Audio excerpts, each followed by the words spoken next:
Բարի գալուց սիրելի բարեկամներ։ Այսօր շարունակում ենք Ծննդոց գրքի մեր ճամփորդությունը եւ այսօր հասել ենք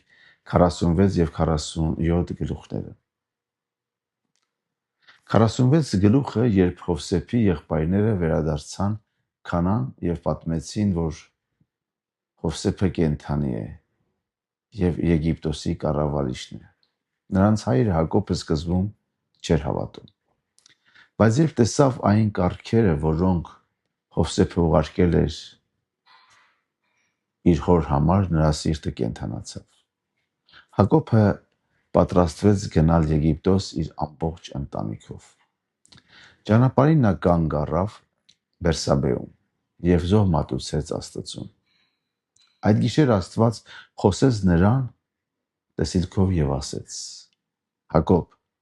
մի վախեցիր Եգիպտոս գնալուց, որովհետեւ այնտեղ ես քեզնից մեծ ժողովուրդ եւ ազգ եմ անելու։ Ես քեզ հետ կիջնեմ Եգիպտոս եւ նորից կբարձրացնեմ քեզ այնտեղից։ Այս խոսքը շատ կարևոր խոստում էր։ Հակոբի ամբողջ ընտանիքը գնաց Եգիպտոս։ Ընդհանուր առմամբ նրանք մոտ 70 հոգի էին։ Երբ Հովսեփը լսեց, որ իր հայրը գալիս է, նա գնաց Գոշեն նրան դիմավորելու։ Երբ նրանք հանդիպեցին, Հովսեփը գրկեց իր հորը եւ երկար ժամանակ լաց եղավ։ Հակոբը ասեց. Հիմա կարող եմ մեռնել խաղաղությամբ, որովհետեւ տեսա քեզ եւ գիտեմ, որ դու կենդանի ես։ Սա շատ հուզիչ հանդիպում էր տարիների բաժանումից հետո։ Ծննդոց 47-ը Հակոբի ընտանիքը հաստատվում է Եգիպտոսում։ Հովսեփը ներկայացրեց իր եղբայրներին Փարավոնին։ Նրանք ասացին, որ հովիվներ են։ Փարավոնը թույլ տվեց, որ նրանք բնակվեն Գոշենի երկրում, որը շատ լավ տեղ էր անասունների համար։ Այնտեղ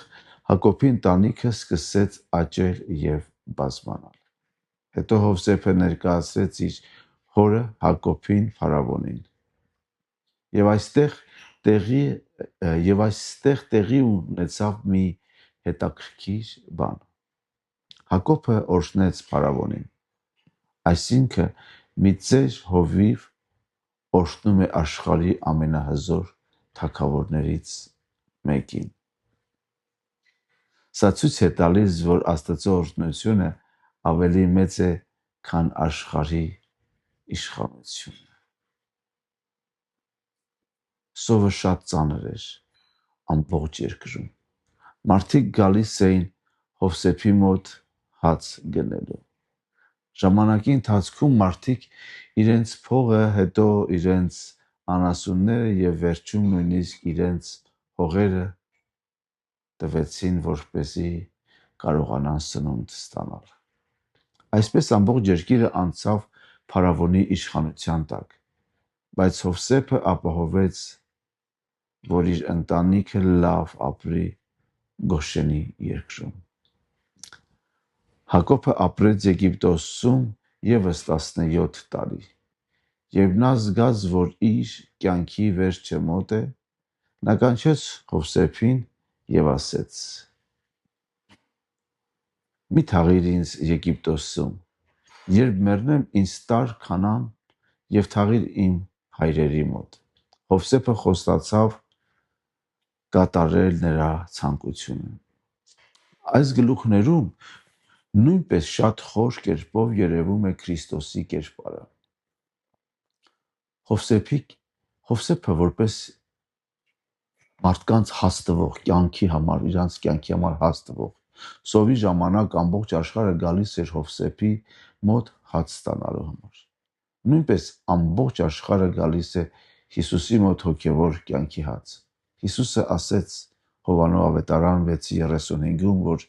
ես եմ կյանքի հացը, ով գալիս է ինձ մոտ, երբեք չի քաղցի։ Երկրորդը փրկությունը Եգիպտոսում։ Աստված իր ժողովրդին ուղարկեց Եգիպտոս, որպեսզի այնտեղ փրկվեն սովից։ Սա խորհրդանշում է, որ Աստված երբեմն մեզ տանում է անսպասելի տեղեր, որպեսզի պահի մեզ։ Հակոբի օրհնությունը փարավոնի վրա սա ցույց է տալիս մի խոր հոգևոր ճշմարտություն։ Աստծո ժողովուրդը ունի օրհնություն, որը աշխարհը չի կարող տալ։ Ավելի փոքրն օրհնվում է ավելի մեծի կողմից։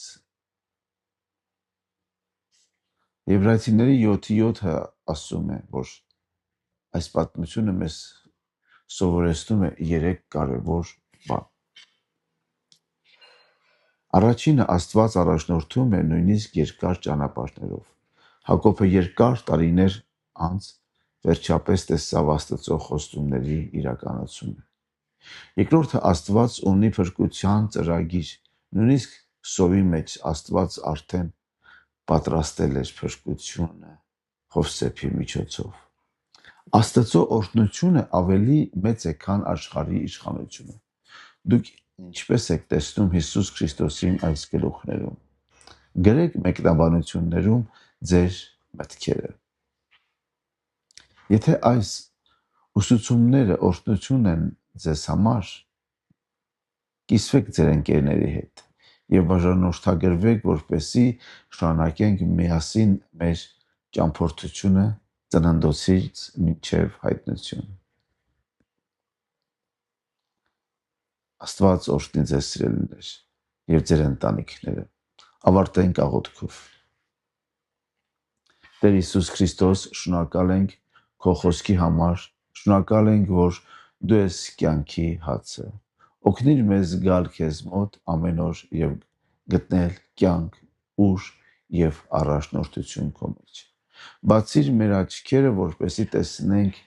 քեզ ամբողջ Աստվածաշնչի մեջ։ Ամեն։ Կհանդիպենք հաջորդ գլուխներում։ Եղեք օրհնված։